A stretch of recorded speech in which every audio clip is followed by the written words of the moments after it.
Fjórði liður á dagskrá og síðasti í dag stefnuumræða framkvæmdaráð og stjórn fasteigna Akureyrarbæjar og það formaður framkvæmdaráðs sem tekur til máls og við framsögu. Helena Karlsdóttir, gjörðu svo vel.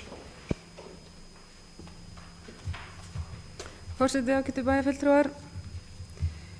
Framkvæmdaráð Akureyrarbæjar fjallar framkvæmdir í umboði bæjarstjórnar Akureyrar. Ráðið gerir tillögu til bæjarstjórnar stefnu í málefnum sem tengjast verklegum framkvæmdum á vegum bæjarins. Það hefur yfirumsjón við framkvæmdadeild, sér undirbúning og framkvæmdir við götur, gangstéttir og stíga, mælingar, fráveitu, jarðeignir og lönd, garða, gatnahreinsun, leiksvæði og opin svæði. Við dýraeftirliti vinnu skólafólks og eigna umsýslu ásamt innkaupum og útboðum vegna framangreinda þátta. Ennfremur heyra málefni slökkviliðs, strætisvagna Akureyrar og ferliþjónustu undir framkvæmdaráð. Stjórn framkvæmdaráðs jafnframt stjórn fasteigna Akureyrar. Vegna hinna sérstöku aðstæðna í efnahagslífi þjóðarinnar og þeirra breytinga sem hafa orðið í kjölfarið verða fyrirhugaðar framkvæmdir á vegum framkvæmdaráðs og fasteigna að vera í sífelldri endurskoðun og taka breytingum í samræmi við þróun efnahagsmála. Horfa verður til skamms tíma í senn svo hægt sé að bregðast við þeim aðstæðum sem upp kunna að koma. Framkvæmdadeildin og fasteignir hafa þurft að skera niður og fresta framkvæmdum til að draga úr útgjöldum og koma til móts við breytta fjárhagsstöðu bæjarins. Í svona miklum málaflokkum sem framkvæmdadeildin og fasteignir er ekki hægt að gera öllu skil og því verður stiklað á því helsta. Eins og síðastliðin ár fór meirihluti fjármagns sem veitt var til framkvæmda á síðasta ári að mestu leyti til gatna- og holræsagerðar í nýjum hverfum, til útivistarsvæða og umhverfismála en fyrirhuguðum fráveitu framkvæmdum var frestað. Allt fram að haustdögum síðasta ár hefur verið talsverð þensla á hvers konar framkvæmdum sem leitt hefur til þess að meginþungi framkvæmdadeildar hefur aðalega beinst að því að tryggja gatna-, stíga- og fráveitukerfi og allan tilheyrandi frágang fyrir ört vaxandi byggðafélag.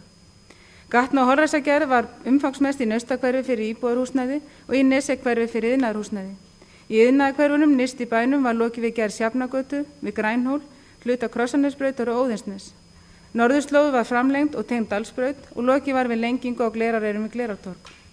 Á þessu ári verða gatnamót við Krossanesbraut og Krossanes löguð, þar sem ekki verður haldið áfram með nýbyggingu Krossanesbrautar til suðurs að sinni og lokið verður við fínfrágang í Óðinsnesi.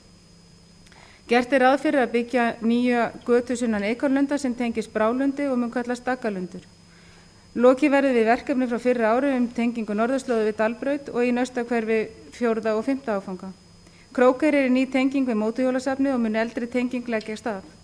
Væntanlega þarf að fara í smáhluta úr Krossanesi sem verður hluti af aðkominna aflþynningarverksmiðjunni en heildarkostnaður vegna nýbygginga gatna áætlað 70 milljónir króna. Helstu verkefni við endurbyggingu gatna voru endurbætur á Gránufélagsgötu og Hvannavöllum, auk þess sem lagnir og burðarlag var endurnýjað í Fjólugötu. Í Naustahverfi var malbygg lagt á syðsta hluta Kjarnagötu og vestasta hluta Naustagötu, auk sokka, spora, ljóma og Brekatúns að hluta. Í Nesjahverfi var lokið malbyggum Baldursnes að Góðanesi sem einnig var malbyggað. Lagt var neðra malbyggslag á Miðhúsabraut fyrir utan stuttan kafla sem hefur verið að síga. Einnig voru lengingar á norðurslóð og Gleráreyrum malbyggaðar. Varðandi endurbyggingu gatna 2009 verður akstursleið göngugötunar malbygguð, undirgöng verða byggð við Skúta, við Hörgabraut og stígar að göngunum. Eyrarlandsvegurinn verður endurbyggður, þar sem yfirborðið verður endurnýjað og gangstéttar hellulegaðar. Settir verða upp nýjur ljósastaurar og lagnir verða væntanlega endurnýjaðar. Lokið verður við bílastæði og gangstétt við Hvannavelli og Fjólugata verður kláruð. Heildarkostnaður endurbyggingar gatna áætlaður 97 milljónir króna. Á síðasta ári var lokið við síðasta hluta tengingar inn í Naustahverfi frá Naustagötu eða Naustabraut með framkvæmdum við Tjarnartún. Þá eftir að ganga frá endanlegu yfirborði og frágangi á svæðinu og sama við tengingu að hverfinu að vestanverðu Kjarnagötu. Þar hefur sig í götunni tafið málið. Reikna má með að farið verði í þessi verkefni snemma á þessu ári. Samhliða verði farið í stígagerð. Unnið að endurskoðun og hönnun göngustíga austan Miðhúsabrautar og munu framkvæmdir við þá hefjast fljótlega. Einnig verði gengið frá hljóðmönnum við Bjarkalund, Greinalund og væntanlega við Brálund farið framkvæmdi þar af stað. Gerðar hafa verið umferðartalningar og haldið verið áfram með þær þegar deiliskipulag við Eikarlundi hefur verið samþykkt og væntanleg tenging frá Brálundi komin í gagnið. Áfram verður afla nauðsynlegra gagna þannig að á næsta ári verði hægt að svara því hvort þörf verður á lagningu Dalsbrautar. Lögð verður áhersla á malbika í Naustahverfi. Miðhúsabraut verður kláruð sem og hringtorgin sem eru framtíðar innkeyslur inn í Naustahverfi. Kjarnagata verður kláruð sem og Krókaranöf, Tjarnartún, Brálundi, Ljómatún, Brekatún og Baugatún og hluti Fossatúns, Hamratúns og Ásatúns. Heildarkostnaður malbikana gatna er áætlaður 72 milljónir króna. Þá voru gangstéttar og ýmsir stígar utan gatna víðs vegar bæinn byggður upp og malbikaður og kom Akureyrarbær meðal annars að gerð gangstíga í Kirkjugarði Akureyrar. Á síðastliðnu ári var lagður stígur frá gatnamótum Hörgábrautar Hlíðarbrautar að Bíkó til að tengjast útivistarsvæðinu við Krossanesborgir og er ætlunin að klára tenginguna á þessu ári. Einnig var lagður stígur við tjörnina í innbænum og einnig voru hinir ýmsu stígar og gangstéttir í Naustahverfi og Nesjahverfi lagðir. Á síðasta ári var farið í breytingar í samvinnu Flugstöðvar endurgerð reiðleiða sunnan flugvallar í tengslum við lengingu flugbrautar og mun sú framkvæmd klárast á þessu ári. Hálkuvarnir hafa verið mikið umræðin upp á síðkastið en sitt sýnist hverjum en gildi salt sem hálkuvarnar. Strætisvagnabílstjórar eru mjög ánægðir með þetta fyrirkomulag og verkstjórum framkvæmdadeildar finnst það virka vel. Þrif eru minni en aðeins er búið að sópa einu sinni þar sem hafa verið vetrar. Í fyrra var sópa 3 sinnum og tvegið 2 svar. Saltið er dýrara en það þarf mun af því heldur en að malarefninu. En það verða alltaf einhverjir á móti því eins og gengur og gerist. Í umhverfismálum fólust framkvæmdir ársins í að bæta útivistarmöguleika með gerð nýrra áningastaða, endurbótum á eldri svæðum ásamt bættum tengingu þessara svæða við gatna og stígakerfi bæjarins. Í Kjarnaskógi voru gerðir 4 kilometrar nýjum stígum fyrir gangandi vegfarendur og 2,5 kilometrar sérgerðum fjallahjólastígum. 3000 víðuplöntur voru gróðursettar á túninu sunnan vegar við Blaksvæðið og var þeim plantað þannig að þær myndu mynda völundarhús eftir örfá ár. 15.000 plöntum af blöndum trjátegundum var auk þess plantað í skógræktarsvæði norðan Glerár. Í Lystigarðinum var sett upp glæsilegt upplýsingaskilti við aðkomuna að norðanverðinu. Rekstur opinna svæða var með hefðbundnu sniði og er allur grassláttur í höndum verktaka eða alls 87 hektarar. Endurgerð opinna leiksvæða gekk nokkuð samkvæmt áætlun og endurgerð voru leiksvæði við Keilusíðu, Norðurbyggð og Hjallalund. Það var nýtt leiksvæði Mýratún klárað. Göngustígur vestan Leirutjörna var malbikaður og í niðri tjörninni komið fyrir gosbrunni við lýsingu. Áfram var unnið að stígagerð í Krossanesborgum og borið var ofan í hluta fallegra gönguleiðar upp á hæsta hluta Hríseyjar. Í ræktunarstöð bæjarins við Krókeyri voru ræktuð 42.000 sumarblóm sem plantað var víðsvegar bæinn ásamt fjölmörgum trjá- og runnaplöntum. Stefnt er að því að umhverfi Glerár verði lagfært og gert aðlaðandi til útivistar með gerð göngustíga en framkvæmdir enn sem komið hafa tekið mið af því fjármagni sem lagt hefur verið til stígagerðar. Búið er að gera mjög góða malbikaða gönguleið frá Stíflu að Glerárgötu en gert er ráð fyrir gönguleið frá Glerárgötu að Sjó og verður reynt að skoða möguleika framkvæmdi við það á árinu 2009 ásamt öðrum umhverfisfrágangi svo sem útiplöntum á birki og gerð áningastaðar. Varðandi umhverfismálin árið 2009 þá eru rúmar 20 milljónir króna til framkvæmda og er það svipað á árið 1999. Haldið verður áfram með uppbyggingu á eldri leiksvæða en aðeins mun Eyravöllur verða endurgerður í ár. Ef framkvæmdum við búsettablokkinn við Kjarnagötu miðar eitthvað áfram þá verður hægt að klára það leiksvæði sem er nýtt. Framkvæmdum við skógrækt norðan Glerár verður haldið áfram sem og stígagerð í Kjarnaskógi. Ef fjármagn er afgangs þá verður það nýtt til gerðar áningastaða, stígagerð í Krossanesborgum og fegrunar umhverfisins. Frestað hefur verið öllum helstu framkvæmdum í fráveitumálum, þar segja byggingur hreinsustöðvar og útrásar í Sandgerðisbót, skólpdælustöð við Krossanes og framkvæmdir í Hrísey. Gert er ráð fyrir því að farið verði í hönnunarvinnu og í nauðsynlega fráveitu framkvæmdir vegna nýrra og endurgerða gatna. Heildarkostnaðurinn er áætlaður 85 milljónir. Það eins og að slökkviliðinu. Brunavarnaráætlun ásamt framkvæmdaáætlun var samþykkt í lok árs 2008. Markmið áætlunarinnar er að tryggja að slökkvilið sé þannig mannað, skipulagt, útbúið tækjum, menntað og þjálfað að það ráði við þau verkefni sem því eru falið með lögum og reglugerðum.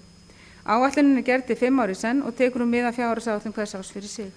Ný gjaldskrá slökkviliðsins mun koma til framkvæmda í næsta mánuði en með henni ramast niður verkefni liðsins. Fyrir liggur að ganga til samninga við Sjúkratryggingastofnun sjúkraflug en slökkvilið hefur sinnt verkefnum síðastliðin 11 ár og hefur það vaxið og þróast til innan liðsins. Verkefni fellur vel að starfsemi liðsins og mun efla þekkingu liðsheildarinnar. Af öðrum samningum slökkviliðsins er í gildi samningur við Brunavarnir Eyjafjarðar að slökkviliðið þjónusti viðbrögð og eldvarnareftirlit í þessum sveitarfélögum en fremur er samningur við flugmálastjórnum að slökkviliðið sjá viðbrögð á Akureyrarflugvelli. Unnið er að því hjá slökkviliðinu að leita allra leiða til að hagræða í rekstri liðsins. Til að vel megi takast til þarf að endurskoða gamalt verklag og uppstillingu liðsins.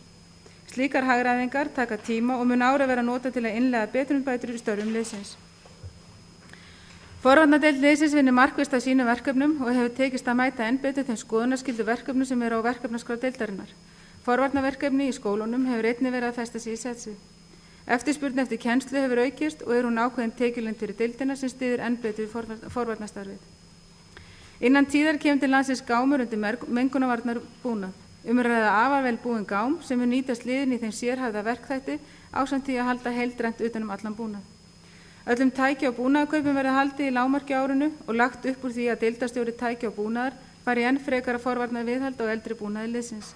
Viðhalda þar reykköfuna búnaði og þörf er á endurnýja ákveðna hluti eins og eldgal og björgunarklippur. Mun minna fjármagn verður til rekstrar þetta árið, því verður unnið markvisst í að nýta það fjármagn slökkviliðsins enn betur. Dregið verður úr kostnaðarsömum verkefnum og leitast við að hámarka framlegð hvers og eins. Slökkviliðið er afar hagkvæm rekstrareining sem hefur alla burði til að vaxa og dafna. Jákvætt hugafar til breytinga, virðing og hófsemi mun leiða liðsild slökkviliðsins til góðra verka í framtíðinni. Þá að strætisvögnunum. Hlutverk strætisvagna Akureyrar er að annast almenningssamgöngur á Akureyri með akstri vagna í samræmi við tímasett leiðakerfi. Ennfremur er rekin ferliþjónusta á vegum strætisvagnanna fyrir fatlaða og aldraða einstaklinga sem ekki geta nýtt sér þjónustu strætisvagna. Nú er hafið 3. árið sem frítt er í strætó og fjölgar farþegum jafnt og þétt. Í febrúar 2008 voru farþegar að meðaltali 1600 á dag en í febrúar 2009 voru farþegarnir orðnir 2200 á dag. Í ágúst síðastliðnum var leiðakerfi lagað að auknum farþegafjölda, óskum og ábendingum bæjarbúa ásamt bættri þjónustu við háskólann. Minni vagnarnir sem keyptu voru árið 2000 anna ekki flutningsþörfinni. Því voru keyptir 2 stórir notaðir vagnar en 2 elstu vagnarnir afskráðir. Ef svipuð aukning verður á þessu ári þarf að setja inn aukavagna álagstímum í haust eða fjölga leiðum og það þarf fleiri vagnar. Einnig þarf að huga tengingu íbúðahverfi Nesjahverfi sem er vaxandi verslun á iðnaðarhverfi. Fyrir liggur að mánuðina maí til ágúst verður helgarakstur felldur niður og er það liður í sparnaðaraðgerðum. Þetta er sá hluti þjónustunar sem minnst er notaður og er dýrastur í rekstri. Vegna fyrirhugaðra framkvæmda á miðbæjarsvæðinu þarf að finna strætisvögnum nýjan stað í miðbænum fyrir skiptustöð og aðstöðu fyrir bílstjórana og stuðla þannig á auknu lífi í miðbænum. Það var ferliþjónustunni. En ferliþjónusta Akureyrarbæjar er ætluð til að afnota fyrir þá einstaklinga sem ráða hvorki yfir eða geta nota bifreið vegna andlegrar eða líkamlegrar skerðingar og geta ekki nýtt sér almennings faratæki.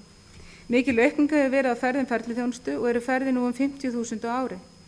Ferliþjónustan hefur yfir að ráða 3 bílum og er 1 bíl keyrður á vöktum. Allir bílar ferliþjónustunar eru fullt nýttir og hafa ekki annað eftirspurninni. Aukningunni hefur verið mætt með leigubílum. Seinni part árs 2008 tók Bjarg Iðjulundur að sér símsvörun og skráningu fyrir ferliþjónustuna. Það hefur komið vel út og hefur það tryggt notendum betri þjónustu en áður hafði ekki verið viðvarandi símavakt hjá strætisvögnunum. Nú er verið að endurskoða reglur ferliþjónustu og útbúa notendabækling. Jafnframt er stefnt að endurnýjun á aksturssamningi við blinda og sjónskerta en með samningum af þessu tagi er stefnt að ódýrari og markvissari þjónustu. Þá var fasteignum Akureyrarbæjar. Fasteignir Akureyrarbæjar er að hefja sitt 8. starfsár. Helstu verkefni félagsins eru nýframkvæmdir, rekstur, útleiga, kaup og sala á fasteignum, endurbætur, byggingastarfsemi, umsýsla og viðskipti með fasteignir og lausafé. Lánastarfsemi og ýmis fjármálastarfsemi allt í tengslu við eignir sem hafa verið í eigu Bæjarsjóðs Akureyrar eða félagið mun síðar fjárfesta í og þörf er fyrir starfsemi félagsins. Hjá fasteignum eru í umsýslu 100 fasteignir og 260 leiguíbúðir. Stærsta einstaka eignir sem að fasteignir reka eru Boginn sem er rúmir 9.000 fermetrar. Heildarflatarmál fasteigna og leiguíbúða eru 131.000 fermetrar. Brunabótamat fasteigna í umsýslu fasteigna var áramót rúmir 27 milljarðar og hefur það hækkað 30% milli ára. Húsaleigutekjur ársins voru áætlaðar 1,7 milljarður og búnaðarlegum 88 milljónir. Þar af er viðhald áætlað 241 milljón. Til viðhalds leiguíbúða eru 35 milljónir og leigutekjur áætlaðar 161 milljón. Fasteignagjöld stofnana eru áætluð 193 milljónir á árinu 2009. Hækkunum milli ára er 25% og liggur hún aðallega í hækkun fasteignamats, breytingu á álagningarstofni og tilkomu nýrra bygginga. Tryggingar hafa einnig verið að hækka nokkuð milli ára þar sem mat eigna hefur hækkað. Fjármagnsgjöld hafa hækkað mikið milli áranna 2007 og 2008 eða frá 1,2 milljarði upp í 3,4 milljarða á árinu 2008.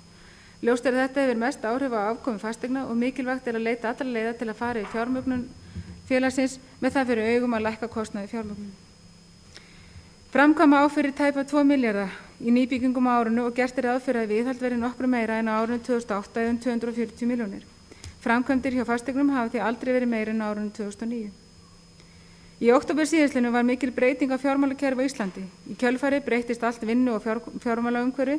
Verðlag hækkaði mikið vegna lækkunar á gengi íslensku krónunar, auk þess sem byggingavísitala hækkaði 30%. Ekki ljóst hvernig gengi íslensku krónunar kemur til með að þróast á komandi mánuðum, en ljóst að það hefur mikil áhrif á kostnaði framkvæmdir. Akureyrarbær ákvað að bregðast við til að skapa meira svigrúm til framkvæmda og innkaupa með því að lengja framkvæmdatíma við Hof menningarhús og íþrótta- og vinnstöðun Giljaskóla fram á vor 2010 og fresta framkvæmdum við KA-svæðið.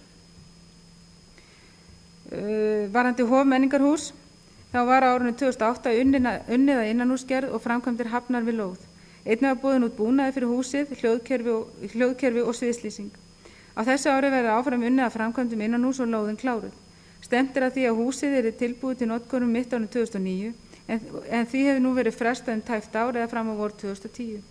Heildarstærð byggingarinnar verður rúmir 7.400 fermetrar og áætlaður kostnaður 3,1 milljarðar króna miðað við verðlag í byrjun september 2008. Greiðir ríkissjóður þar um 720 milljónir, samkvæmt sérstöku samkomulagi þar auk verðbóta á upphæðina 240 milljónir og samtals 960 milljónir. Hvað varðar framkvæmdir við Naustaskóla, þá voru framkvæmdir við fyrri áfanga boðnar út á vordögum 2008. Í útboðinu var 2 hæða byggingin tekin fyrir auk jarðvegsskipta fyrir framkvæmdin í heild. Að ræða 2 af 3 heimasvæðum auk tónlistarrýmis og hússtjórnarkennslustofu. Áfangin sem boðin út 2340 fermetrar eða tæp 40% af byggingunni. Skóflustunga á húsinu var tekin í júní og hófst vinna við framkvæmdina strax að til loknu. Stefnt að því að framkvæmdin við fyrri hlutann ljúki fyrir skólabyrjun í ágúst 2009. Hafin vinna við útihurðir og ísetningu glugga og eru flestir glugga komnir í norður hliðina. Píparar að bora fyrir stofnlögnum vatnsúðakerfis og hefst uppsetning á því þegar borun lýkur. Lokið að mestu smíði loftræstistokka og eru þeir komnir á byggingarstað. Á verkstæði unnið við smíði innuhurða og innréttinga. Varðandi fimleika- og íþróttahús við Giljaskóla, það var á vordögum 2008 byrjaði framkvæmdi við byggingu fimleika- og íþróttahúsins við Giljaskóla og í júní var fyrsta skóflustungan tekin. Framkvæmdir hófust í júlí og reiknað var með að uppsteypu lyki í mars. Áætlanir gerðu ráð fyrir að húsið yrði fókhelt í apríl 2009 og tilbúið til notkunar í lok ágúst, en því hefur nú verið frestað fram á fyrri hluta ársins 2010.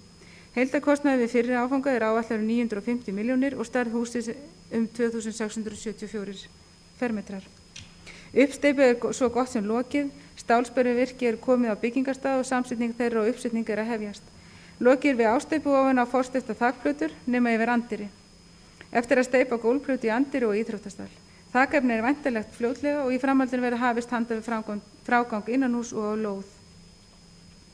Hvað var það frjálsíþrótta og knattspyrnusvæði á Þórsvelli? Uppbygging frjálsíþróttavallar og knattspyrnuaðstöðu á íþróttasvæði Þórs í samvinnu við Þór og ÖFA hefur gengið nokkurn veginn samkvæmt áætlun. Framkvæmdir við aðalvöllin hófust í byrjun júlí 2008 en verkið stöðvaðist 20. október vegna veðurs. Framkvæmdir hefjast aftur leið og veður leyfir.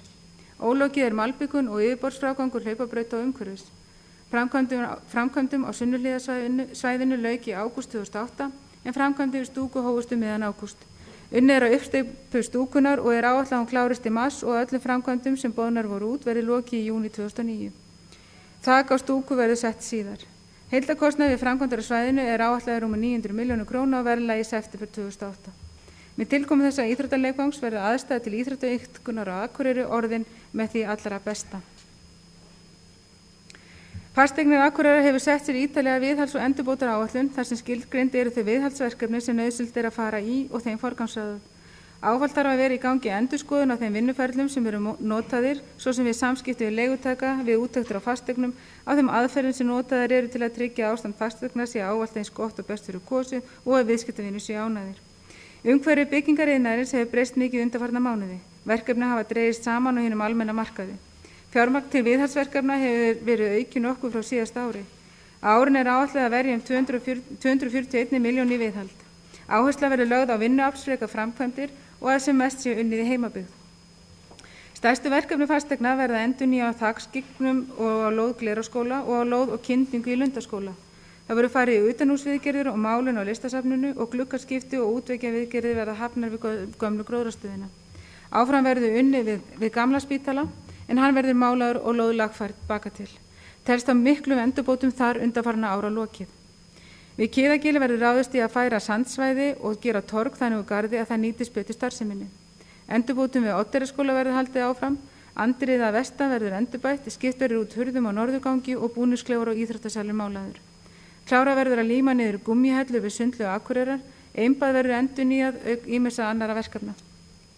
Við Sundlaug Glerárskóla verður allt tréverk utanhús málað og útihurðar lagfærðar. Í Hlíð verður skipt allar útihurðir í raðhúsum ásamt endurbótum. Áfram verður unnið að endurbótum á hjúkrunardeildum í Hlíð og á árinu 2009 fyrir að fara í framkvæmdir í Vesturhlíð. Eldhúsið verður endurnýjað og baðaðstaða bætt.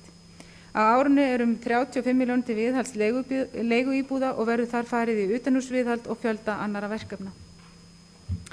Hér hefur verið gerð grein fyrir framkvæmdum síðasta ár sem og þeim sem eru á starfsáætlun árið 2009. Starfsemin á þessu ári og því næsta munu einkennast af því sérstaka ástandi sem í þjóðfélaginu í dag og verða í sífelldri endurskoðun. Eins og árferðir í dag hef ég kosið að hægt hefði verið að auka framkvæmdir til að koma til móts við aukið atvinnuleysi, en ég almennt á þeirri skoðun að auka í opinbera framkvæmdir þegar erfiðleika blasa við í atvinnumálum. En eins og staðan í dag og meðan við erum að átta okkur á stöðu bæjarins niðurskurður og frestun framkvæmda óhjákvæmileg, enda það sameiginlega ákvörðun allra flokka í bæjarstjórn Akureyrar. Vegna hruns fjármálakerfisins skapaðist óvenjulegt ástand.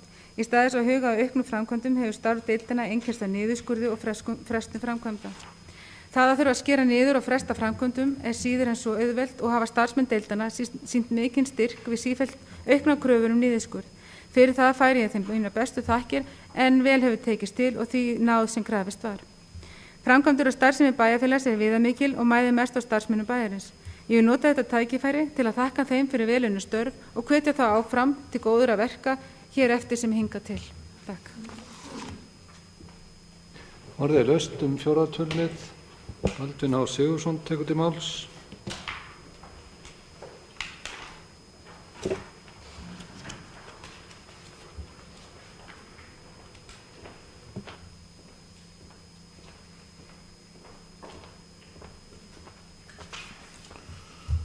Forseti ágætu bæjarfulltrúar.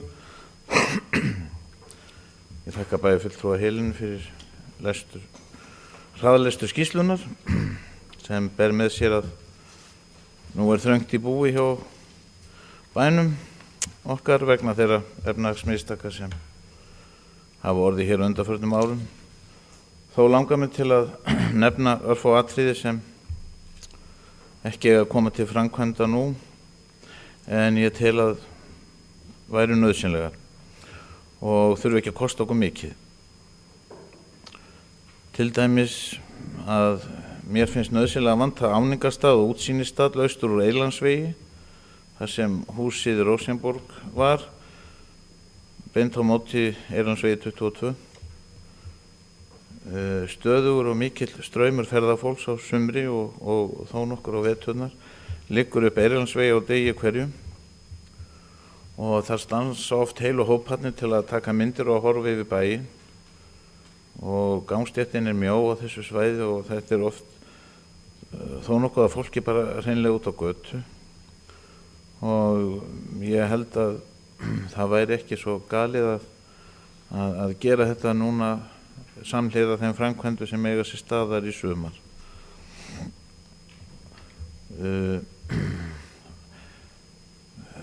Einnig verðum við að hafa í huga að vonandi og að öllum líkindum þá mun ferðaþjónusta aukast til mun á næstu árum og við verðum að gera þarna svolitla bragabót. Bæði hvað þetta viðkemur og einnig þurfum við að huga betur að fegrun og hirðingu bæjarins og við megum alls ekki láta það sitja á hakanum eins og því miður mér hefur fundist hafa gerst undanfarin ár. Akureyri helsti ferðaþjónustu bær landsins utan höfuðborgar og þess vegna verðum við alltaf að hafa í huga að fegrun og umhirða bæjarins sé þannig að gestir okkar ber okkur vel söguna hvað það varðar. Nú, enn og aftur þá finnst mér að nú sé tíminn kominn til að við reynum að fá strætisvagnana til að ganga út á flugvöll. Akureyrarflugvöllur er eini alþjóðaflugvöllurinn sem það sem ég veit og margir aðrir sem ekki hefur almenningssamgöngur. Og einnig finnst mér að í sumar væri ágætt að klára gerð göngu og hjólastígs að flugvelli. Hann er kominn að Skautahöllinni en við þurfum að klára þennan spotta út á flugvöll. Það hefur verið óvenju mikið erlenda ferðamenn hérna í vetur og margir þeirra eru labbandi eftir Drottningabrautinni dragandi eftir sér töskuna og það væri og þetta er fólk sem ekki tekur hvort það er leigubíl og ætla sér að labba, þannig að við ættum eiginlega að setja í gang þetta verkefni og þetta er nú kannski ekki margt sem ég er að tella hér upp en kannski getum við nýtt eitthvað af þeim 25 milljónum sem við ætlum að brúka til atvinnumála í þessi verkefni og auðvitað væri endalaust hægt að þylja upp eitthvað sem mann langar til að láta gera en af því að við eigum ekki aurana núna þá bara sittum maður á sér og við bíðum eftir betri tíð með blóm í haga því að einhver tíman renna upp betri tímar í efnahagsmálum þjóðarinnar. Takk fyrir. Orðið er laust fjórða tölulið. Jóhannes Bjarnason tekur til máls.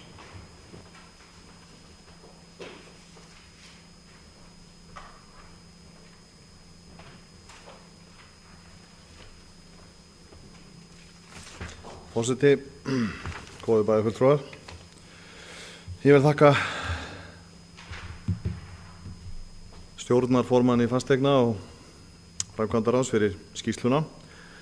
Þessi skýrsla hún fjallar margt, stórt og smátt, allt frá kostnaðarsömustu framkvæmdum bæjarins yfir í meldingar að klára verði að líma niður gúmmíhellu við Sundlaug Akureyrar. Þannig að það stiklað bæði á stóru og smáu. Ég vil nú ekki gagnrýna kannski skýrsluna sem slíka eða stefnuræðuna að öðru leyti en því að fyrsta svona fullmikil upptalning, þetta er svona ársskýrslu ígildi, finnst kannski vanta örlítið meira svona framtíðarsýn pólitískri umræðu og svona hvernig menn sjá fyrir sér hinn einstöku mál. Ég geri hins vegar engar athugasemdir við upptalninguna á skýrslunni sjálfri, hún er ágætt sem slík, það klifað þarna á langflestu þeim atriðum sem að þar þurfa að koma fram. Þetta eru þetta gríðarlega stórir málaflokkar tveir sem hér eru til umræðu. Það er geysilega mikið fjármagn sem fer þarna í gegn. Illu heilli þá er það mikið og meira vanalega lánsfjármagn núna. Og ég kem aðeins betur að því síðar í minni ræðu hvernig og hvaða spurninga við þurfum að spurja okkur í framhaldinu í því efnahagsástandi sem við erum að eiga við, því að eins og framkom í máli formanns að þá og stendur í skýrslunni þá þarf sífellt endurskoðun eiga sér stað á stöðu mála gagnvart fjármálum bæjarins. Nú ef ég ræði hér fyrst álítið framkvæmdaráðið, flesta því sem að ég kem til með að nefna hef ég í sjálfum sér nefnt hér áður á þessu ræðustól. Ástand gatnanna, viðhald gatna hlutur sem við höfum rætt hér oftar en einu sinni. Ég ætla ekki að fara út í það gaumgæfilega eða nákvæmlega aftur, en ég heldur getum dregið einn lærdóm af stöðunni eins og hún er í dag. Lærdómunur er sá að núna þegar við þurfum að skera niður viðhaldsfé, þegar við ætluðum að taka okkur á í þessu máli, í því árferði sem við erum að eiga við, þá skulum við læra það til framtíðar og hafi það þeir sem að hér verða til lengri tíma að í góðærið skulum við ekki skera niður viðhaldsfé til viðhaldsgatna. Það er alveg ljóst að það reyndist til mesta óráð og ég er ekki bara að tala um þennan þriðjungs niðurskurð sem átt sér staði hittifyrra heldur til miklu lengri tíma séð. Ég óskaði eftir úttekt og skýrslu stöðu mála á gatnakerfi bæjarins sem að þeir framkvæmdu hjá framkvæmdadeildinni og niðurstaðan var satt best að segja skuggaleg. þar kom í ljós að á 7. tug gatna í bænum eru flokkast undir það að vera í mjög slæmu ástandi og það eru komið upp í alltaf hálfu milljarði kostnaður við að koma þessu í samt lag.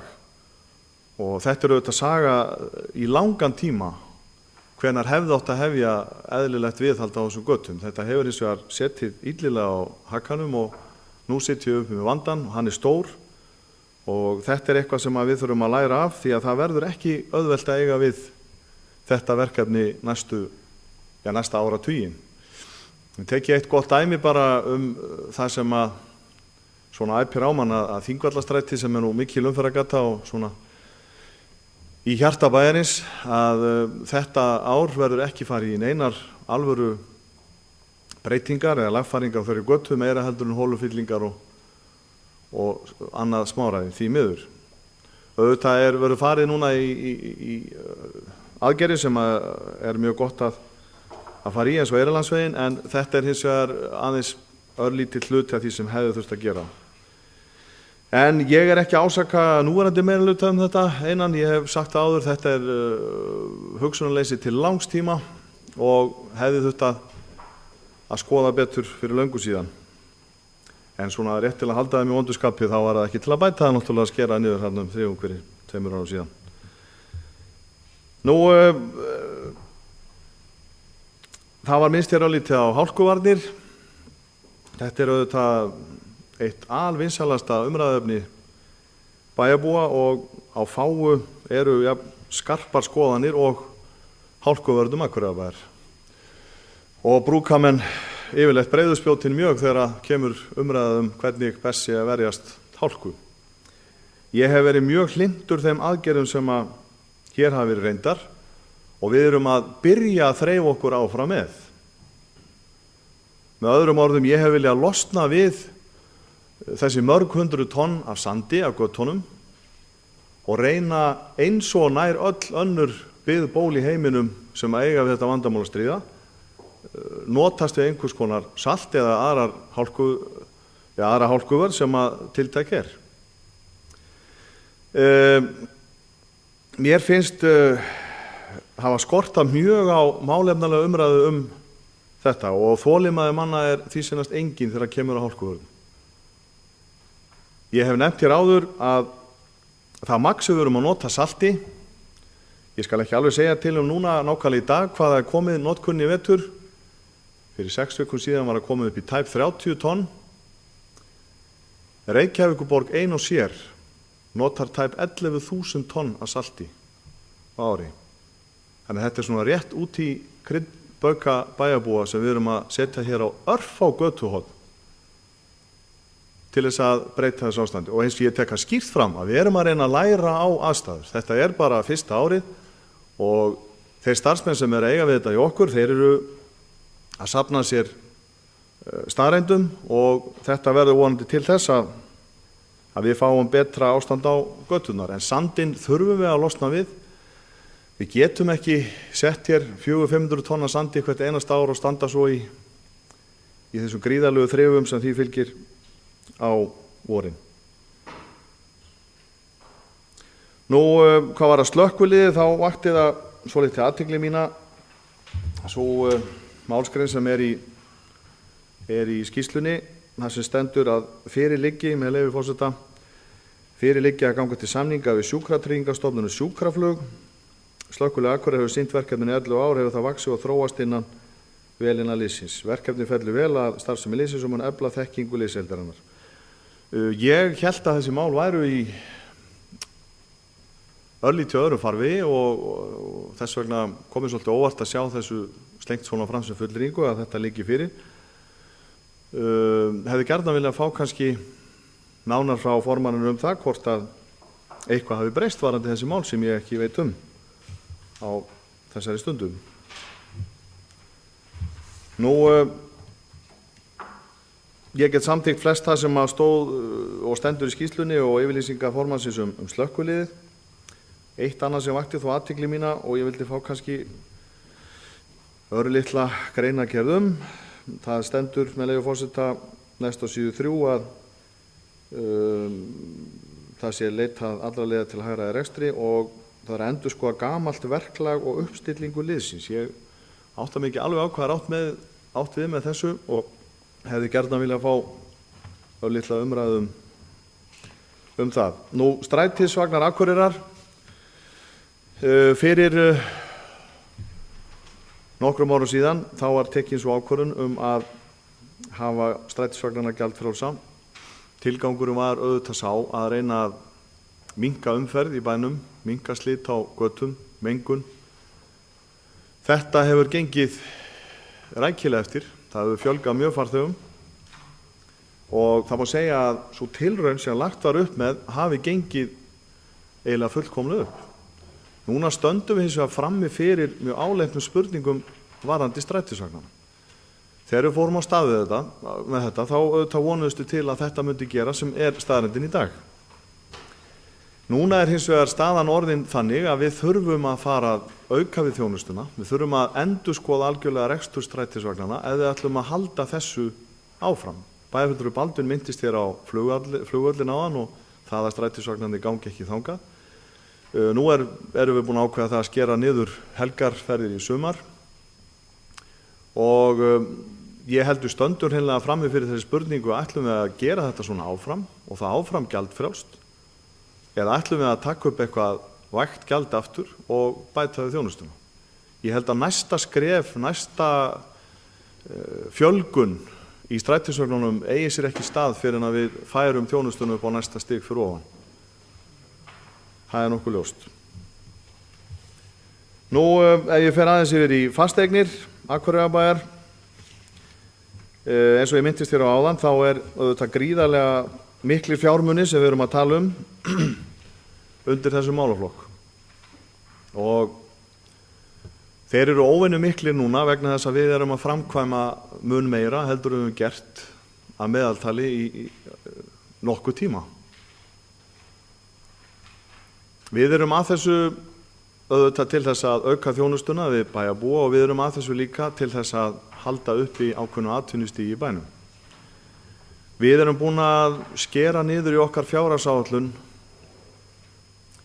að verulega miklu þunga. Við erum búin að taka innan úr ákveðnum stofnunum allan munað og tilbreytingu í raun og veru sem að hægt er að nefna. Ég segi kannski ekki allan, það er fulllangt gengið, mikið á honum. Við höldum auðvitað upp í mjög háu þjónustustigi og gæðin eru auðvitað mikil en þá. Það er hins vegar alveg ljóst að fjárhagsáætlunin eins og hún stendur núna og hún er með risastórt gatt. Það segir okkur það að við verðum að leita leiða til þess að hagræða eða spara eða skera niður og við stöndum frammi fyrir þeirri spurningu: ætlum við að gera það með óbreyttri framkvæmdaáætlun, ætlum við að halda áfram að setja alla þessa fjármuni í framkvæmdir og fara þá kannski meira inn í einhvers konar rekstrarform og finna leiðir til að spara þar. Ég held að við stöndum einfallega frammi fyrir þeirri erfiðri spurningu núna, eins og ég sagði rétt áðan. Eigum við peninga? Höfum við ráð á öllum þessum framkvæmdum? Þá var ég að tala um menningarhúsið, Naustaskóla, íþróttasvæði Þórs, íþróttahús Giljaskóla og við erum áður búin að fresta framkvæmdum á KA-svæðinu. Mitt svar er nei, við höfum ekki efni á þessu. Og ég held að það verði verkefni okkar næstu vikurnar og mánuði að ákveða hvað af þessu við ætlum hreinlega að taka af. Ég tel bæjarsjóðin ekki ráða við þetta á óbreyttum forsendum við þær efnahagsaðstæður sem hér eru og ég tel það eðlilegri leið að ganga þessa braut heldur en það að leita leiða meira inn í kerfinu til þess að spara, því þá erum við strax farin að tala um hluti eins og launakostnað og annað sem að við vitum að þýðir náttúrulega bara í hinu orðinu uppsagnir. Þetta kemur auðvitað við þennan málaflokk þar þegar við ræðum hér um fasteignir Akureyrarbæjar og þetta eru auðvitað stór orð en ég er búin að skoða þetta auðvitað margoft og liggi yfir þessu og ég heldur höfum bara ekki aðra kosti heldur en að velja okkur eitthvað af þessu sem ég hér nefndi og hægja þar á. Nú, það má kannski deila það hvort það hefur verið réttmætt eða ekki að hálfu formanns stjórnar fasteigna en það er auðvitað eitt hús hér í bæ sem er kannski meira umrætt en mörg önnur og það er nýbygging á svæði Sundlaugar Akureyrar sem að illu heilli er komin í ákveðið stopp og fasteignir þurfa auðvitað að taka og eru náttúrulega að vinna sína vinnu gagnvart frágangi og lóð og fleira með þeim aðferðum sem að þar eru mögulegar með tryggingagjaldi og fleiru. Af hverju er ég að nefna þetta? Jú, Akureyrarbær á þessa lóð, þarna stendur stórt hús, óklárað, enginn veit hver framtíðin verður. Án þess að komi þessu máli við akkurat núna, þá hefði þetta hús náttúrulega aldrei átt að rísa þarna. En það er komið og það er alveg spurning hvernig aðkoma Akureyrarbæjar verður að þessu máli. Það er svo sem ekkert undir bæjaryfirvöldum komin nema að litlu leyti vegna þess að það eru aðrir sem að ráða þar för. Auðvitað vona ég heitt og innilega að því að húsið er komið að það klárist þannig að þarna komist einhvers konar blómleg starfsemi í gang og vonandi að stærstu hluta sú sem upphaflega var lagt upp með. En ég held að þetta mál komið auðvitað inn á borð hjá bæjaryfirvöldum, ekki síst vegna þess að lóðarleigusamningur sem að oftast er nú kláraður þegar að framkvæmdir fara af stað að hann var ekki frágenginn. Þannig að Akureyrarbær er skráður fyrir þessar eign sem slíkri á þess að það hafi nokkuð með fjárhagslegar skuldbindningar eða skelli að gera sem er allt önnur saga. En eins og ég segi þá er ekkert skrítið held ég að við ræðum hér bara í fúlustu alvöru með þá stöðu sem er í þjóðfélaginu og ekkert bara okkar fjármálum heldur allra, hvort að það sé ekki villegt að huga því að skoða þessi mál út frá þeim forsendum sem ég nefndi hér áðan og þá með það í huga hreinlega að velja okkur eitthvað af þessu sem að ég nefndi hér áðan til þess að hægja á.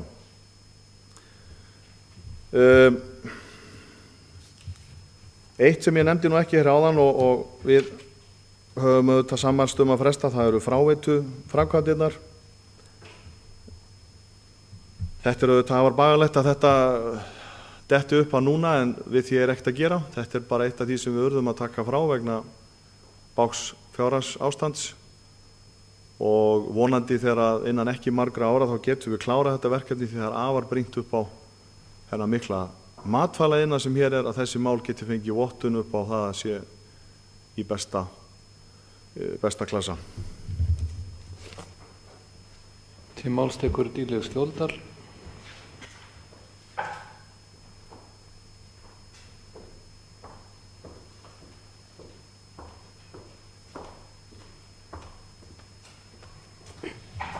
Forseti, ágætu bæjarfulltrúar. Það nú kannski ekki miklu við þetta bæta en þessi skýrsla vakti mér svolítið til umhugsunar það og mér langar dálítið að spyrjast fyrir það. Hvað verði Síðubraut? Nú var það svo að nú búið að byggja 2 blokkir og þar eru komnar 38 eða 40 íbúðir sem bættist við Keilusíðu og Kjalarsíðu, Kjalarsíðuna og þar var íbúðunum, þetta var gert í mikilli óþök íbúðana og þar var meðal annars lofað að það kemur hringtorg á gatnamótum Bugðusíðu og Borgarbrautar og ég sé nú þess engin stað í þessu og einnig var talað að opna og tengja á milli Vestursíðu og svo kallaða Síðubraut sem nú sennilega verða svo gata í Akureyrarbæ sem búið að vera hvað lengst í smíðum.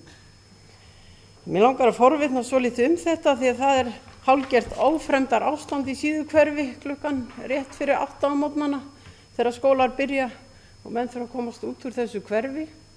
Það er gott og gilt að gera götur í nýjum hverfum og allt hvað en við sem höfum nú verið í þessu nýja hverfi í 25 ár vilja nú gjarnan fara að sjá fyrir endan á því að það verði leyst úr málefnum okkar Ég veit vel að það er lítið til peninga en ég myndi gjarnan vilja að Helena myndi upplýsa þá bæjarbúa það hvenær það stæði til að ganga frá þessum málum.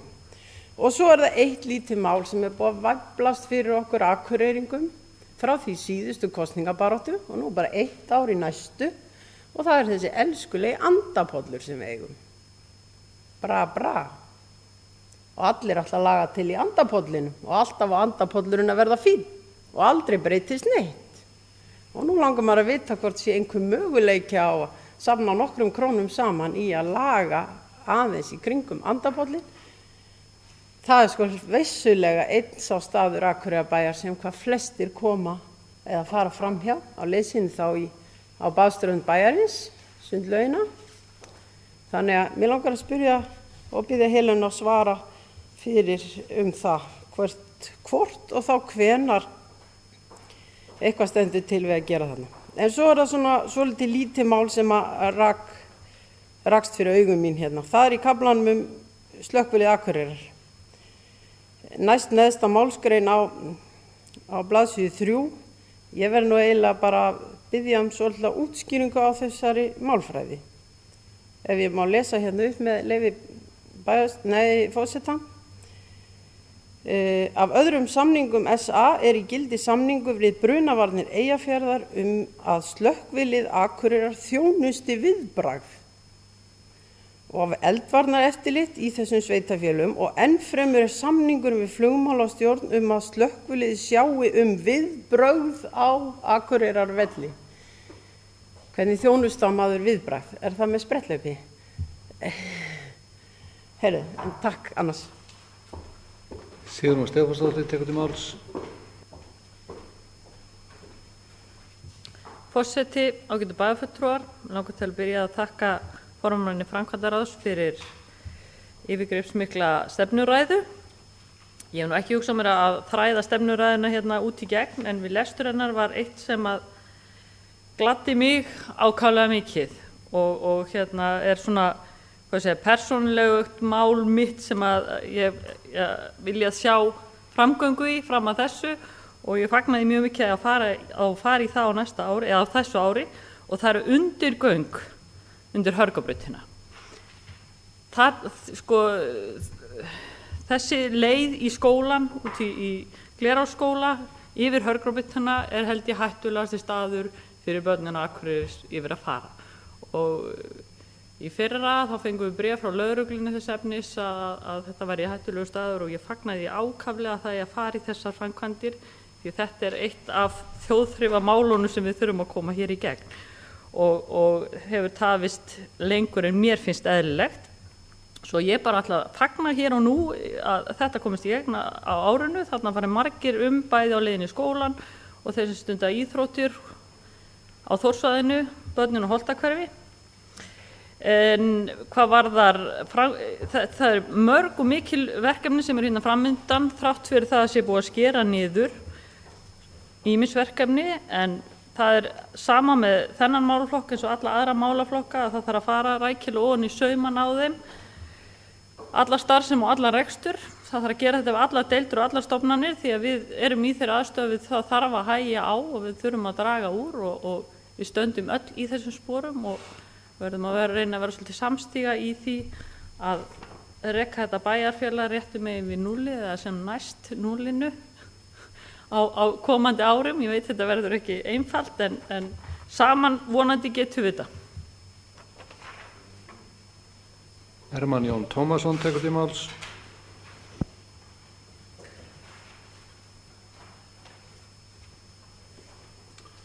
Forseti, ágætu bæjarfulltrúar, ég vil byrja á því að þakka formanni framkvæmdaráðs fyrir þessa ágætu skýrslu störf ráðsins og þeirra deilda sem undir það heyra. Hér að ræða stóra og mikilvæga málaflokka, skipta okkur miklu máli og þarna fara miklir fjármunir í gegn eins og fram hefur komið í máli einhverja bæjarfulltrúa. Í því samhengi þá ræða menn töluvert niðurskurð og vissulega erum við nú í erfiðum aðstæðum þar sem við stöndum frammi fyrir því að hafa úr minni fjármunum að spila heldur en við höfum haft til þessa eða allavega nokkurt skeið og verðum einfaldlega að spila úr þeirri stöðum.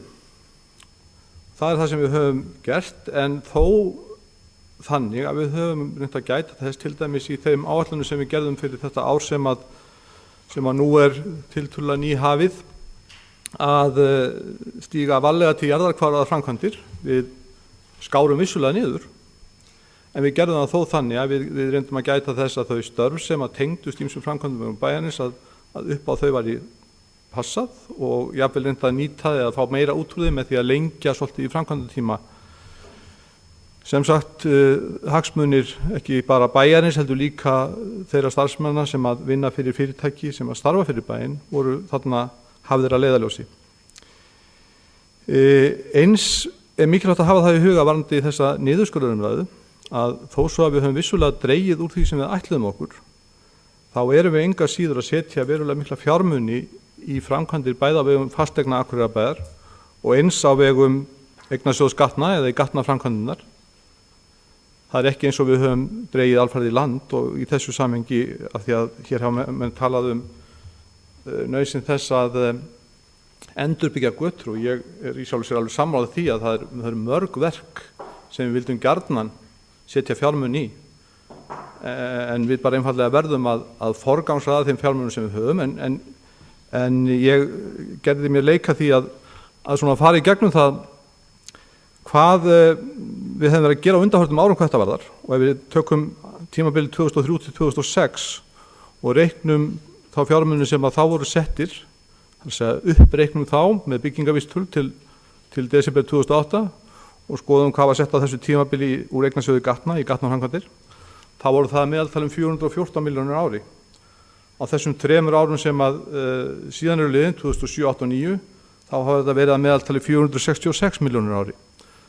Þannig að það var meiri fjármunir núna síðustu 3 árin að meðaltali þennan málflokk heldur fóru á síðasta kjörtímabili. Með sama hætti ef við skoðum fjárfestingar og fjármuni sem að notaði voru af fasteignum, þá þetta svipaðar tölur. Meðaltalið 2003-2006 1484 milljónir uppreiknað með byggingavísitölu 2008, meðaltalið 1816 milljónir uppreiknað fyrir þetta setjum tímabil. Þetta bara að segja til þess að benda á það að við erum vissulega að draga úr, en á sama tíma reynum við að gæta þess að sú hreyfing hún sé svona í takt við þarfir samfélagsins.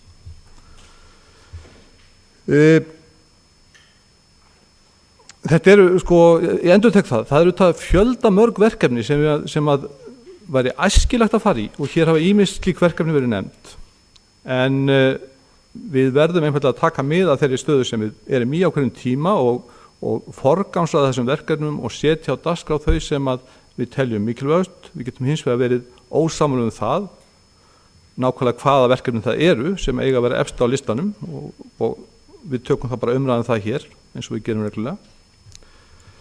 Og þetta hefur verið gert að þessu sinni. Þau verkefni sem rúmast innan framkvæmda á vegum eignasjóðs gatna eru þau sem að formaður nefndi í ræðu sinni og ég gerir ráð fyrir að önnur þau verkefni sem að ekki voru þar nefnd að þau komist á dagskrá eins fljótt eins og kostur er. Varðandi síðan umræðu það á hverju við höfum efni og hverju ekki, þá er vissulega staðan svo að við þurfum að fara mjög vandlega yfir allan rekstur Akureyrarbæjar á þessum tíma. Við þurfum að velta fyrir okkur öllu því sem við töldum kannski sjálfsagt áður og spyrja okkur, höfum við efnaði í dag? Það er verkefni sem við erum að vinna og það er verkefni sem við tókum umræðu í tengslum við fjárhagsáætlun núna fyrir árið 2009, tökum aftur umræðu í tengslum við umfjöllun 3 ára áætlun fyrir árin 2010 til 2012 sem er í gangi og verður í gangi núna næstu vikurnar og við tökum síðan til umræðu inn í bæjarstjórn á næsta bæjarstjórnarfundi og þar næsta öllum líkindum. Og ég er alveg sammála því við þurfum að spyrja okkur þessara spurninga. Á hverju höfum við efni í dag? Við töldum okkur hafa efni á þessu öllu áður en að þetta hrun varð og áður en að það tekjutap sem við stöndum nú frammi fyrir hefur átt sér stað. Við þurfum að endurmeta þetta, en þá verðum við að gera það ekki bara þannig að við horfum á það nýja og segjum við höfum ekki lengur efni á þessu nýja, heldur verðum við líka að horfa á það gamla og velta því fyrir okkur. Er ekki eitthvað af því sem við höfum gert til langs tíma? Höfum við ekki skapað nýjar forsendur eða breytt forsendum eða er ekki þarfið samfélagsins aðrar og getum við ekki lagað þetta sem var ákveðið fyrir 5 eða 10 eða 15 árum að því sem við höfum byggt upp í dag með betri hættur heldur en raun ber vitni. Og það held ég að sé stóra verkefni. Ég held að við höfum efni á að reka nýjar byggingar vegna þess að þær verða í takt við tíman. Þær eru að þjóna kröfum dagsins í dag, allavega að stæðstum hluta, ef að við hugsum svona. Ef við segjum ekki einfallega allt sem við höfum gert til þessa á að vera áfram óbreytt. Við verðum að endurskoða þjónustuna og spyrja okkur þessara spurningar sífellt. Hvernig þjónustu við best samfélagið eins og það er núna?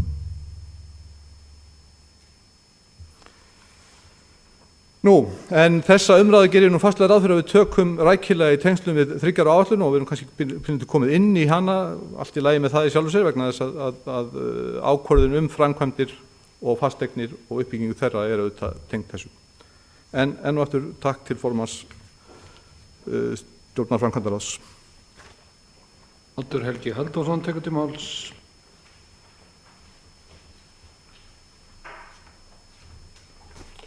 Já, forseti, góðir bæjarfulltrúar. Ég þakka skýrsluna svo langt sem hún nær og er ágætis upptalning og góð skýrsla til þess að sjá svona hvað að vera. Ég ætla að hafa ekki mikið sem ég ætla að fara í þessari skýrslu. Svona að taka boltan á loftið sem að bæjarfulltrúi Baldvin var með þegar hann var að tala hvað hann finnst sniðugt að gera og svona, þá allir enn og aftur að benda á hvað er nú sniðugt, sérstaklega andaneyfjurnar og fleiri gómsættasteikur heimsækja okkur í sumar, að þá væri nú sniðugt að koma fyrir bráðabirgða aðstöðu við Drottningarbrautina til þess að þetta sé bara ekki stór hætta þegar fólk er að skoða þessa hvali. Ég blæs á þær að þetta þurfi alltaf að fara í hönnun og allt fínt og flott og eiga margra ára prósess. Ég veit að það þarf þannig endanum en ég er að tala bráðabirgða aðstöðu. Ég minna á það að fyrir 12-13 árum síðan þá náði ég því í gegn að það voru sett til bráðabirgða grasstallar hérna við íþróttavöllinn og þeir hafa sómt sig þar ágætlega síðan. Það var búið að barátta þá í mörg ára að reyna að fá að byggja stúku, því þá áttum þessi völlur að fá að vera, byggja stúkun lengur og alltaf beið grótið, sprengigrótið og menn duttu þarna sem hverra meiti sig. En þessir stallar hérna eru búin að vera til bráðabirgða í 12 ára verði einhver ári viðbót. Og eins og því muni að hvað þetta svæði hérna er miklu fallegra. Þannig að það er alveg eftir að gera pallarna eða útskott til bráðabirgða í nokkur ár. Þangað til farið verður í lengjuna. Varðandi hálkuvarnir, þá var alltaf gaman að hlusta á þessa umræðu. Ég verð nú ekki sérstaklega mikið neitt sammála ykkur. Ég er alveg á því og var alltaf hér á skoðunar að sandausturinn var náttúrulega orðinn bara út í hött, hann var nú mikill og eins og því ég hef oft sagt ég á þessu stólu og sagt ykkur öll að það átti bara að draga úr hálkuvörnum en það átti ekki að fara í salti í staðinn og þó að þið séð að tala um það þið séð spara hitt og þetta þá er það ekki alveg rétt þið er að færa kostnaðinn yfir á bíleigundur, yfir á húseigundur og ég sé að bæjarfulltrúi Jóhannes hristir hausinn, hann ætti bara að tala við þá sem þrífa til dæmis húsíðin í miðbænum. Ég held að þetta gera það aftur. Og þó svo að strætisvagnabílstjórarnir segja þetta sé ánægðir, þeir þú ekki að segja annað.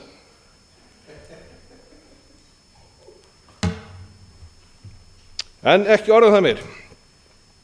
Hvað fráveitumálin snerti þá er þetta eðlilegt að við frestum þeim því að við erum auðvitað búin að kúka í fjörðin í árhundruð þannig að þó við kúkum nokkra mánuði viðbót það gerir ekki til. Hins vegar þetta svona, verð ég svolítið mikið var við þetta út af minni smiðju vegna þess að þar á horninu dælustöð sem ekki aðkoma að og ég vildi á sínum tíma bærin legði það akbraut að en þeir vildu ekki og ég fór í lóðarstækkun og þeir þjösnast alltaf lóðinni minni. Ég hef ekki viljað gera þeim til bölvunni, þetta eru fínir menn sem vinna þarna hjá bænum að gera það lóðina en svo kastar 12 ára núna þegar menn eru farin að rúnta með möl þarna fram og tilbaka á þetta horn og alltaf við lóðina mína. Jæja, hvað var það strætisvagna Akureyrar? Þá sé ég það og heyri að bæjarfulltrúi Jóhannes í nákvæmlega sömu skoðunar og flokksmenn hans voru með. Ég var með þeim hérna 94-97 þegar ég byrjaði að ræða þetta mál og byrjaði að reyna að koma í gegn að hafa strætófrían. Kom það ekki, það var 96 eða 7 sem það byrjaði. En þetta er allt saman komið fram og ég er mjög ánægður með að loksins eftir margra ára baráttu fékk ég aðra bæjarfulltrúa með mér í lið og því ég heiður skili fyrir að hafa loksins stigið þetta skref. Og þetta hefur allt komið fram sem ég sagði og þess vegna alltaf eina sem ég ætla að segja í viðbót þetta sagði ég. Hvað styrir við? Ferli þjónustan er auðvitað mjög góð og lítið hana að segja. Hún er bara já, við sinnum þessu fólki mjög vel og þessar breytingar sem Helena nefndi hafa verið svo sannlega til bóta og ég er alveg sammála því.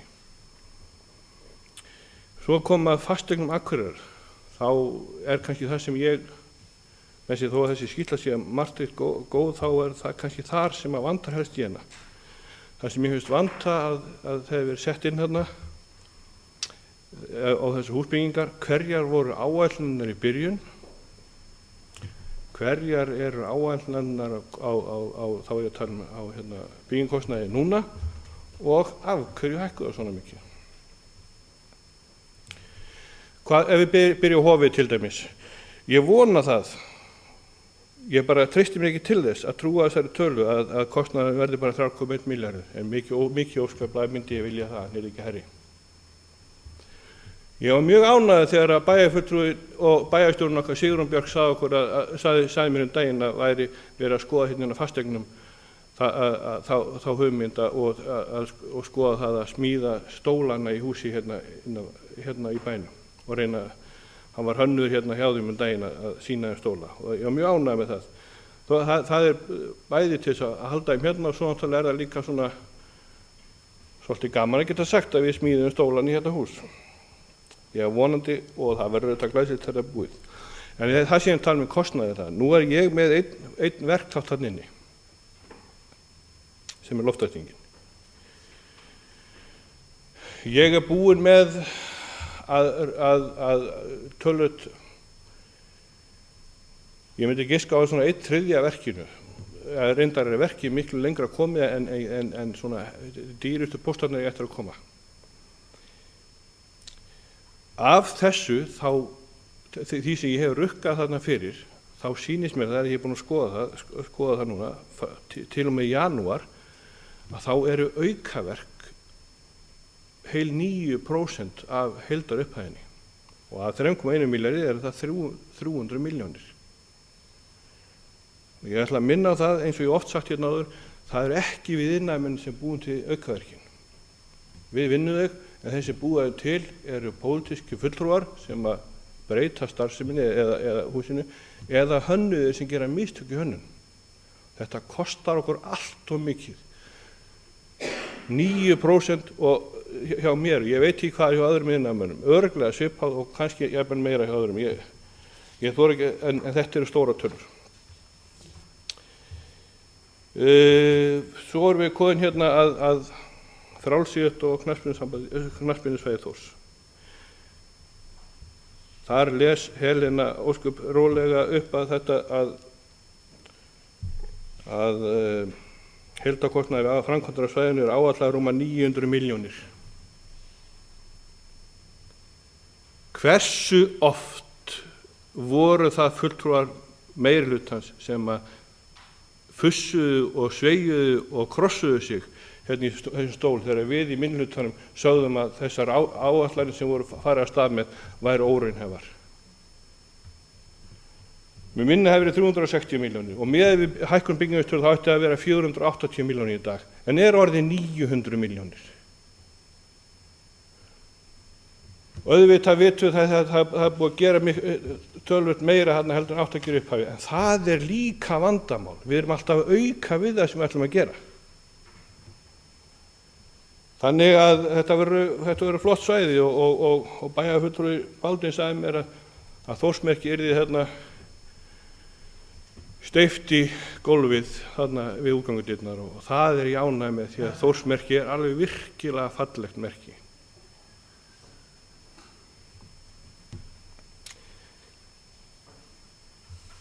Ég ætla ekki að tala mikið viðhaldi núna en ég kom inn á hérna bæjarráði daginn og mun halda því verki áfram að ég var ekki ánægður með útboð á viðhaldsverkefnum sem var núna í desember og ég mun halda því áfram á öðrum vettvangi. Ég nú aðeins að velta fyrir mig hvað bæjarfulltrúi Dýrleif sagði varðandi Andapollinn. Ég hef tekið þátt í því líka að lofa honum áratugum saman liggur að segja eins og maður segir. En númerandi meirihluti sem hefur ætlað sér og með þær hugmyndir að setja 100 milljóna í miðbæinn og 100 milljóna hérna í íþróttavelli hérna Akureyrarvöllinn, þeir hafa ekki treystið til að setja 20 milljónir í Andapollinn, sem það útvistasvæði líka. Já, var það í gamla daga en auðvitað sökum lélegs viðhalds eða einskis viðhalds ekki nýsent líkur. Óraunhæf áform í uppbyggingu, rangar áætlanir, kostnaðaráætlanir, margar hverjar, salt austur. Þetta ætla ég allt saman að nota í kosningabaráttunni næst. Orðið laust 4. tölulið. Bæjarstjóri tekur til máls. Forseti, ágætu bæjarfulltrúar. Það er ánægjulegar umræður hér í dag og greinilegt að það komið svona kosningahugur í menn þó að sé heilt ári í næstu og rúmlega í næstu sveitarstjórnarkosningar og greinilega alþingiskosningar sem að svona örva þessa skapandi hugsun sem að hér sett fram í dag. En ég ger ráð fyrir því að formaður nefndarinnar svari þeim spurningum sem að var beint til hennar beint og taki málin saman. Þetta var fín framsaga hjá henni og góð yfirferð yfir þær miklu framkvæmdir sem Akureyrarbær stendur frammi fyrir. Og við sjáum alveg á þessu að þetta er dæmi stöðu sveitarfélags á vaxtarsvæði. Sveitarfélögin í Íslandi eru flokkuð í höfuðborgarsvæði, vaxtarsvæði og önnur sveitarfélög. Og einhvern veginn hefur verið svo æxlast líka að tekjum og jöfnunarsjóði hefur verið misskipt og vaxtarsvæða sveitarfélögin hafa oftast borið töluvert skarðan hlut frá því borði og ekki gert ráð fyrir þeirri miklu uppbyggingu, miklu gatnagerð, skólabyggingum, íþróttahúsum sem aukinn fólksfjöldi hefur í för með sér. Á þessum 10 árum sem oft er vitnað til síðan 98 eða bara 11 árum hefur okkur fjölgað liðlega 2000 manns. Það hefur tekið í svo sannarlega. Það var ákvörðun á öllum þessum árum að setja frekar peninga í nýjar götur heldur en og minnka viðhald gamalla gatna í eldri hverfum bæjarins. Þau hafa liðið fyrir þennan aukna fólksfjölda sem að hingað hefur flutt. Það er eins og búið að vera verkefni okkar síðastliðin 10 ára að mæta þessum breytingum, þessum lýðfræðilegu breytingum sem hafa átt sér stað hér í bænum. Og við vitum það alveg að ástandið á mörgum stöðum, sérstaklega fjölförnum götum, er orðið mjög slæmt. Við vitum það líka að við þurfum að búa við það sennilega í næstu 2 árin og vera í svona bráðabirgða viðgerðum og reddingum og hólfyllingum og fleira til þess að einfaldlega minnka slysahættu. Það er einfaldlega staðan sem við erum í og við erum bara að reyna að gera það best úr henni. Bæjarfulltrúi Jóhannes ræddi hér frestun framkvæmda. Það býður okkar þær umræður við gerð 3 áætlunar sem hefst núna fyrir alvöru í bæjarráði núna á 50-daginn og ég óska svo sannarlega eftir góðu samstarfi við fulltrúa minnihlutaflokkana í því eins og var hér við áætlunum gerð fyrir árið í ár. Það er nauðsynlegt að mínum mati að sú samvinna og samtal eigi sér stað. Því að hér er einfallega ekki rétti vettvangurinn mínum mati til þess að fara ofan í þessa umræðu. Við þurfum að taka hana inn í bæjarráðið fyrst og gera hana aðeins markvissari og betri áður við förum með hana hingað inn. Nú, hvað varðar, ég ætla nú aðeins að koma inn á andapollin, þetta er svo mál sem að mér er svo kært. Því að margar hugmyndir höfum við séð settar fram varðandi andapollin.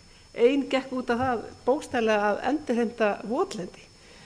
Og þá var okkur tölvöld brugðið í þeim bull hugmyndir sem að þar voru settar fram varðandi að gera það svæði aðlaðandi. Og ég minnist þess líka þegar að þetta kom til umræði fyrst að þá voru enn og aftur rifjaðar upp hugmyndir sundfélagsins sem þarna væri besti staðurinn fyrir sundfélag. Þá risu hins vegar upp vinir Andapólsins og sagði það má alls ekki fórna þessum Andapólli fyrir sundlög. Og þannig hefur þetta mál haldið áfram að þróast og sjálfsagt verður þetta eitt af málunum Dustaríkja þessi fyrir kosningarnar 2010 og mér sýnist allir hér verða búin að skrifa þetta niður á lista. Og hvað varðar áætlanagerð bæjarfulltrúi Oddur þá kannski ágætt að upplýsa það, þá er búið að framkoma núna í hofi fyrir réttum 800 milljónir króna. Það er að við hluti bæjarins réttum 900. Þetta skiptist núna akkurat 50-50 ríki og bæjar, þar sem ríki er komið inn með tæpan milljarð. Það er gerð grein fyrir öllum framkvæmdum Akureyrarbæjar í skilamati eða skilamötum á hverju einu verki. Það er gerð grein fyrir þá breytingu á áætlunum frá upphafi, þróun byggingarinnar, þróun krafna frá fyrstu þarfagreiningu og fleira og þar liggur þetta ljóst fyrir. Það átti engin von á þessari dífu sem við verðum fyrir núna í haust og hefðum að vitað, séð fram í tíman og í spil og bolla þá hefðum að kannski hagað framkvæmdum á síðasta ári töluvert öðruvísi.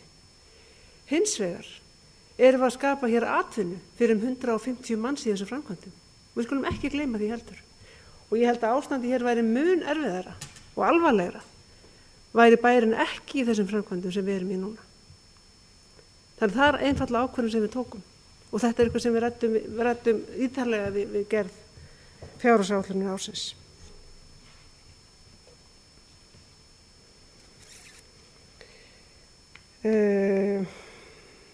Já, ég held að ég leyfi formanni nefndarinnar að svara þeim spurningum sem að beint komið til hennar og láti máli mínu lokið. Baldvin H. Sigurðsson tekur til máls.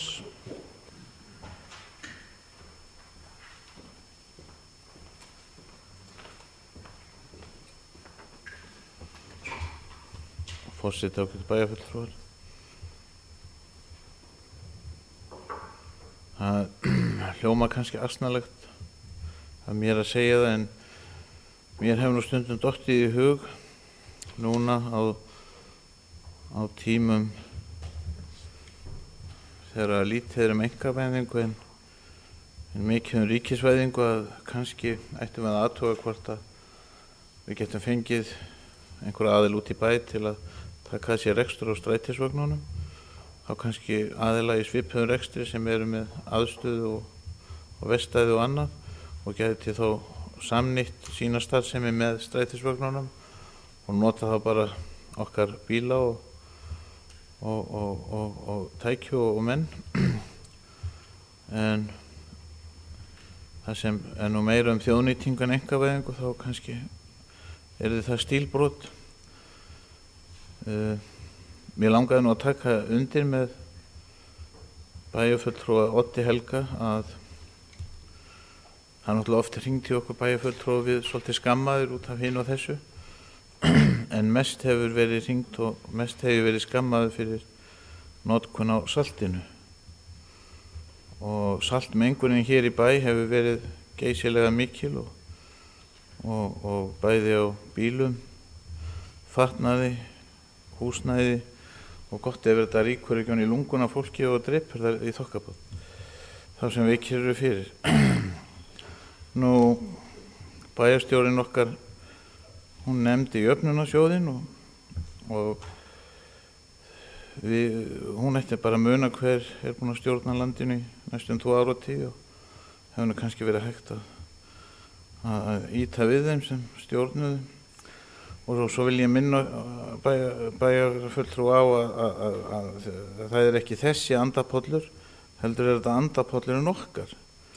Og hann pínu heilagur, þannig við verum að tala hann með smá virðingu. Takk fyrir. Jóhannes Bjarnason tekur til máls.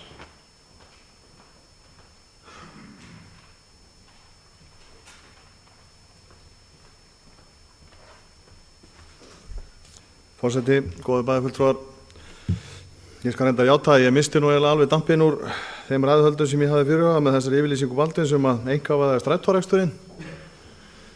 Ég hefði reiknað jafnvel með dauða mínum á þessum fundi en ekki því að bæjarfulltrúi Baldvins staði þér upp og stingi upp á því að við farum að einkavæða almenningssamgöngur sem væri nú ansi nálægt hans sósíalíska hjarta og færi nú illa saman að fólk fara að græða á almenningssamgöngum.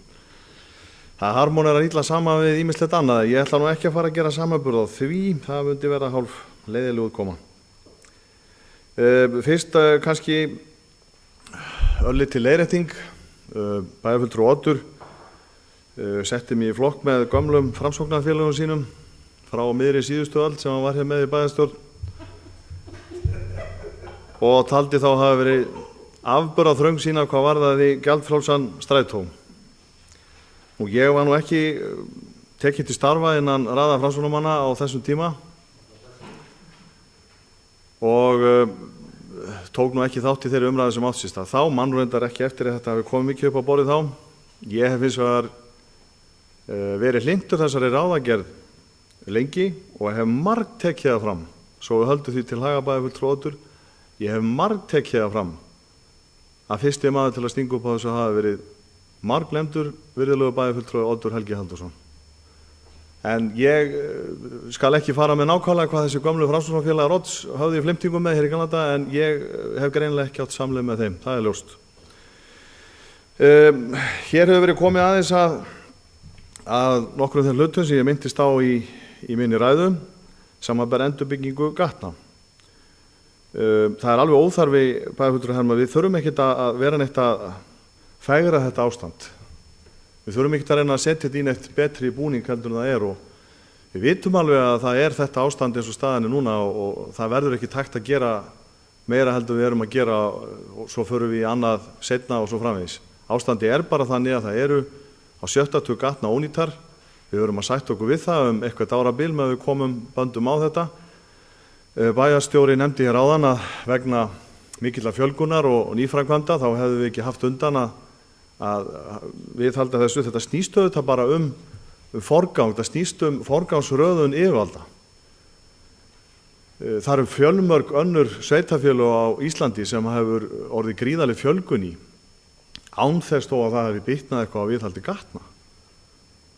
Og það við sjáum sveitarfélög sem hafa þanist út og mörg ný hverfi byggst þar sem að gömlu hverfin í fínu lagi. Þannig að ég get ekki keppt þennan samanburð að það þurfi endilega að slaka á í viðhaldi gatna þó að séu uppbygging annars þar í bænum. Það er þá bara hugmyndafræði sem þarf að leiðrétta. Það þurfum við bara eins og við segið. Þetta snýst fyrst og fremst það að þetta hefur verið afgangsstærð langan tíma og ég hef ekki verið að reyna að taka einhvern einn eða tvo aðila út fyrir sig með það og benda á. Þetta er langtíma vandamál sem við þurfum að ná tökum á og ég held að þegar við förum svona að sjá til lands með fjármálina þá þurfum við að setjast niður og gera okkur nýja áætlun það hvernig við snúum þessari þróun við.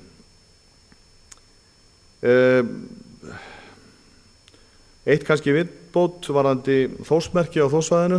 Þórsmerki er eitt fallegasta merki íþróttafélags sem ég hef séð. og það verður glæsilegt að sjá það á þessu glæsilega svæði. En bæjarfulltrúi Oddur má ekki gleyma því að Þórsmerki verður við hliðina á merki Ungmennafélags Akureyrar sem þarna verður með aðstöðu sína líka. Það er mjög mikilvægt að það komi fram. Ég ætla svo að lokum að því að hér voru enn teknar upp umræður saltnotkun og nú gekk það nú þannig að þetta er bráðdrepandi efni salti. Ég geri lágmarkskröfur vitræna umræðu þessi efni. Það er algjör lágmarkskrafa þegar ég sagði nú í minni ræðu að það virtist einhvern veginn vera þannig þegar þetta kæmi til umræðu að þá tekju gripumenn til breiðuspjótana. Það var engin undantekning á því núna. Núna hrynja Akureyringar niður steindauðir af saltnotkun við hálkuvörnir. Og ég bara satt best að segja að þetta er ekki málflutningur sem er boðlegur, kæri bæjarfulltrúi Baldvin. Það má ýmislegt segja saltið og án efa eru einhver skófatnaður sem hugsanlega getur borið skaða af. Hugsanlega einhverja forstofur. En við höldum því ekkert blákalt fram hér úr ræðustól bæjarstjórnar Akureyrar að þessi nokkri 20 tonna salti, það ætti þá að vera nokkur prósent reykvíkinga sem féllu árlega að hálfu saltnotkunna þeirra miðað við notkunna.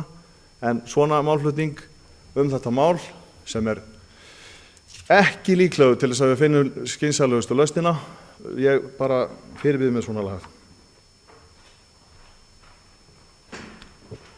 Þá tekur formaður framkvæmdaráðs saman umræðu og svarar þeim fyrirspurnum sem komið hafa upp. Elína Karlsdóttir, gjörðu svo vel. Forseti, ágætu bæjarfulltrúar.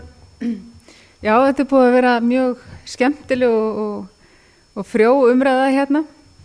En það ekki vonu öðru þegar framkvæmdir bæjarins eru annars vegar. Hérna hafa komið fram margar áhugaverðar ábendingar og rétt að taka það niður og við bara skoðum þær. Bæjarfulltrúi Jóhannes talaði ástand gatna og ég get svo sem alveg tekið undir það með honum. Auðvitað myndum að gjarna vilja að væri hægt að fara í frekari framkvæmdir og endur byggja fleiri götur en með ástandi eins og það er í dag þá neyðumst við til þess að skera niður. Umræðan hálkuvarnir og salti er alltaf mjög skemmtileg en til þess að upplýsa það þá er búið að nota núna rúmlega 50 tonn af salti á götu bæjarins.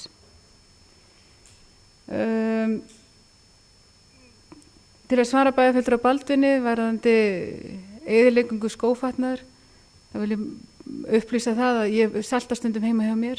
Forstofan er allt í lagi og parketið líka og skótni mínu líka þannig að ég hef ekki eyðilegt eina einustu skó. En ég efast að eyðileggingamáttur saltsins sé eins mikill eins og bæjarfulltrúi vill vera að láta.